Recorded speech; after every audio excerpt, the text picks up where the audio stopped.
Good evening and welcome to the channel's studios here in London with your international news around the world in 5. Millions of people in Florida are rushing to leave their homes as Hurricane Milton races towards the state's west coast.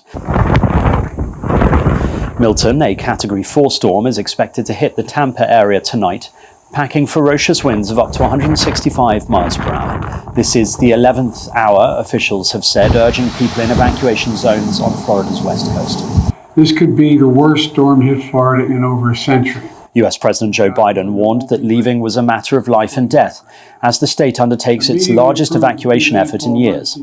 The storm is on a rare west to east path through the Gulf of Mexico and is likely to bring a deadly storm surge of up to 10 feet or more to much of Florida's Gulf Coast.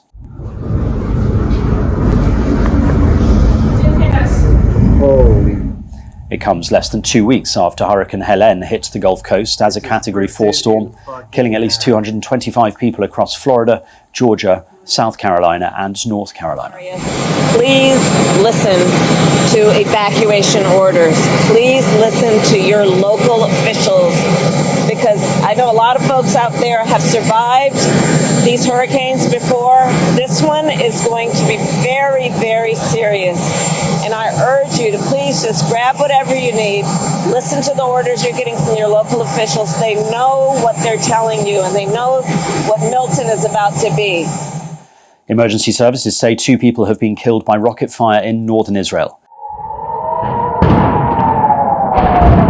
A man and a woman have been killed in Kiryat Shmona, a border town in the northeast of Israel. That's according to Israel's emergency service. Israel's military says 20 rockets were fired into the area. Meanwhile, the UN's Office for the Coordination of Humanitarian Affairs says a quarter of Lebanese territory is under Israeli military displacement orders. Around 1.2 million people have been displaced in Lebanon since Israel began intense airstrikes last month. North Korea will sever road and railway access to South Korea from Wednesday in a bid to completely separate the two countries. Its military said the North would permanently shut off and block the southern border and fortify areas on its side. The Korean People's Army described the move as a self-defensive measure for inhibiting war, claiming it was in response to war exercises in South Korea and the frequent presence of American nuclear assets in the region. It marks an escalation of hostility at a time when tensions between the Koreas are at their highest point in years. Cameroon's president is in excellent health, senior officials have insisted, after a long public absence stoked widespread speculation about the 91-year-old leader's condition. President Paul Biya has not been seen in public since the 8th of September, when he attended a China-Africa forum in Beijing.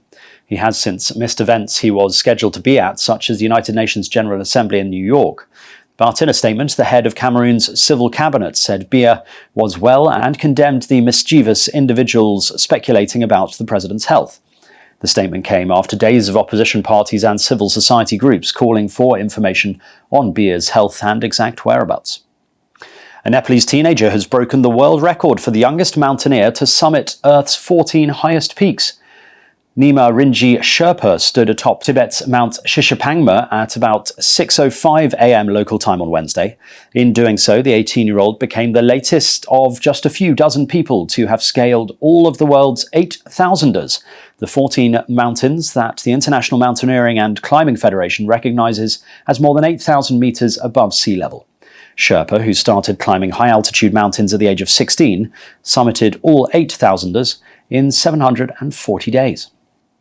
And Berlin Zoo has welcomed 2 new, as-yet unnamed panda cubs. Until now, the twins and their mother, Mung Mung, have been cared for behind the scenes at the Panda Garden, out of sight from zoo visitors. The cubs spent their first 5 days of life taking turns cuddling and drinking milk from their mother every hour. Without human help, one of the cubs likely would not have survived, because giant pandas usually only raise 1 cub when they give birth to twins. China has gifted nations with its unofficial mascot for decades as part of a panda diplomacy policy. There are around 1,800 pandas living in the wild in China and a few hundred in captivity worldwide. And that's your international news around the world in 5. Now back to the channel's studios in Lagos.